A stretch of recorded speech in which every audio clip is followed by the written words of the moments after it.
a sophomore in high school, and fortunately I went to a really great school that actually had a photography class. It allowed us access to a darkroom.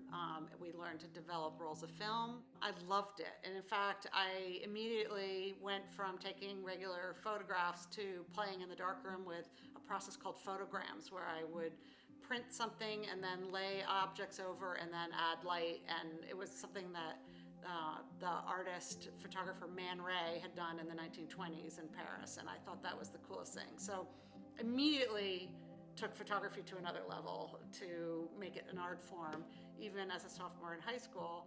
The natural evolution, in my education was to go to a liberal arts college. I went to St. Lawrence University. I ended up studying art history. I went into, initially I was working with frame shops and art galleries, and it was really not a high paid position. So my mother, smart as she was, she convinced me to go to business school. And I went, what? Business school? I went into the corporate world after I finished Simmons. I knew I wanted to go into something slightly creative, and so marketing seemed to be the best place for me to go. And I ended up landing a position in direct mail marketing. I loved it at the time, and however, about 7 years into it, I decided that it might not be the best for me creatively, and I looked up the corporate ladder. I looked at what my boss's life looked like, and I just went, I don't know if I want to do this. I basically took a pay cut, a day off, and I started to work on building a business on the side. But I really didn't have a plan. You would think as an MBA, I would have had a business plan. I had really no plan. I just knew I wanted out. I wanted to do my own thing.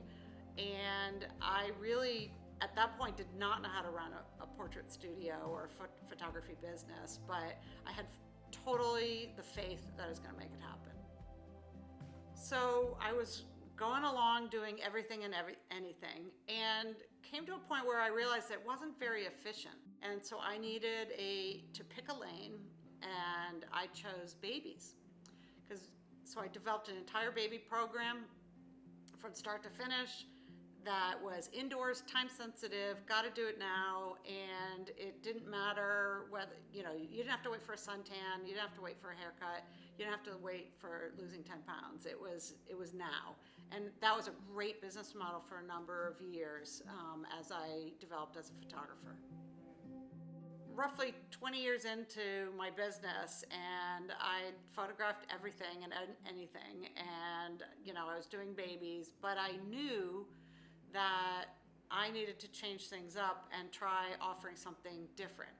So some of my colleagues were offering these painted portraits where they would take a high quality digital file that they photographed and then collaborate with other artists to render it as a painting, print it to canvas, and do topical work on the stretch canvas, and offer that as an upgrade and as an add-on to their straight photography. And then I had an opportunity in 2018 to learn that process myself and not rely on other artists. So I did a crash course in both the electronic painting and rendering of the photograph in a painting software, as well as cracking open a set of oils, mixing paints, and doing the embellishments to that canvas. I believe in early 2019, I was making a presentation about my painting work to my local business group.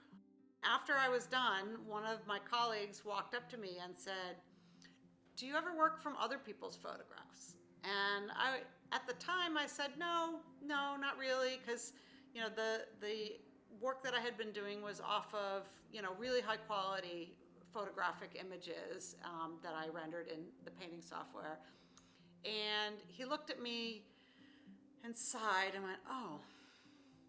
And so he looked really sad when he asked me the question. So I asked him back. I said, "Well, why did you ask me about working with other people's photos?" And he said, "Well, I have this photo of me and my dad, It's the only one where we're smiling and having a good time, and he's not with us anymore. So as you can imagine, my heart completely broke.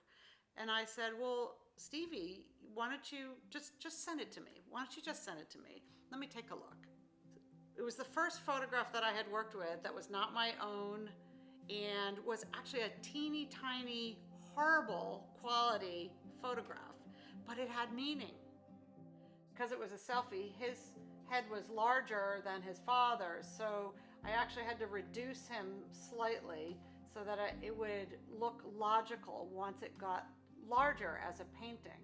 What was really special about this painting is that this guy who lost his father had this painting created, and he gave it to his grandparents, his father's parents.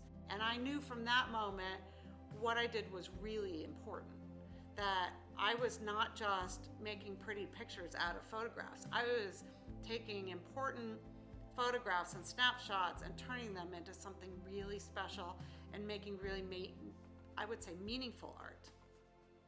So here I was at the time making most of my income from photographing families in person, and I thought, okay, now, well, what if I never photographed another human being in person? What is my life going to look like? During the pandemic, I decided that I would market to a new audience to say, send me your photographs and let me create a piece of art for you. There's a lot more thought that can go into how does this photo translate into a painting? What's missing? What's in there that needs to be removed, taken out? How can it be made better? So the beauty of this skill set and having the painting skills is I can reimagine that photograph as something else. I can tell the story of that photograph better than the original photograph. So during the pandemic in 2020, I challenged myself with a few projects, and one of them was to work with an old family photo that was in black and white. So I had to prove to myself that I could take an old black and white and add color and transform it into a painting.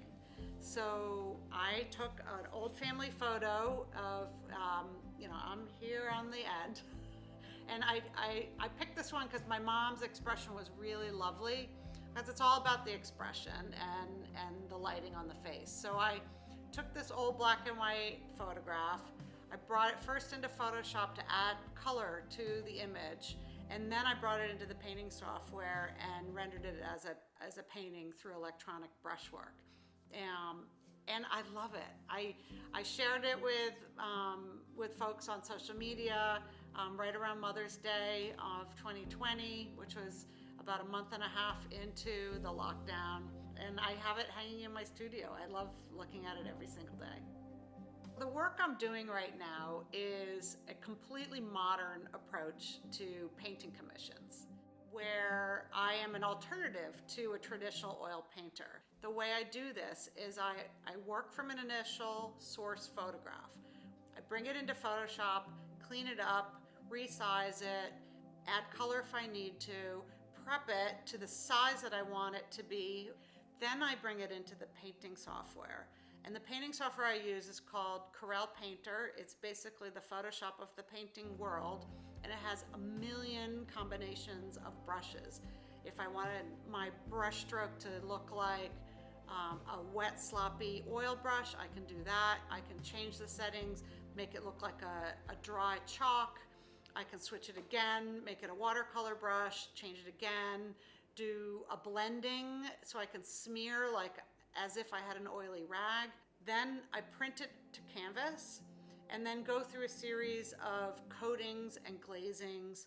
And then the final application is oils, where I do glazing and actual oil paints where I'm mixing and really bringing it to life with glazes and textures so that in the end it looks like a finished oil painting. there's always a story, a meaning behind why that photograph deserves to be elevated to an art form. And so that's what's super exciting about what I'm doing now, is that I'm really telling people stories in a really unique way.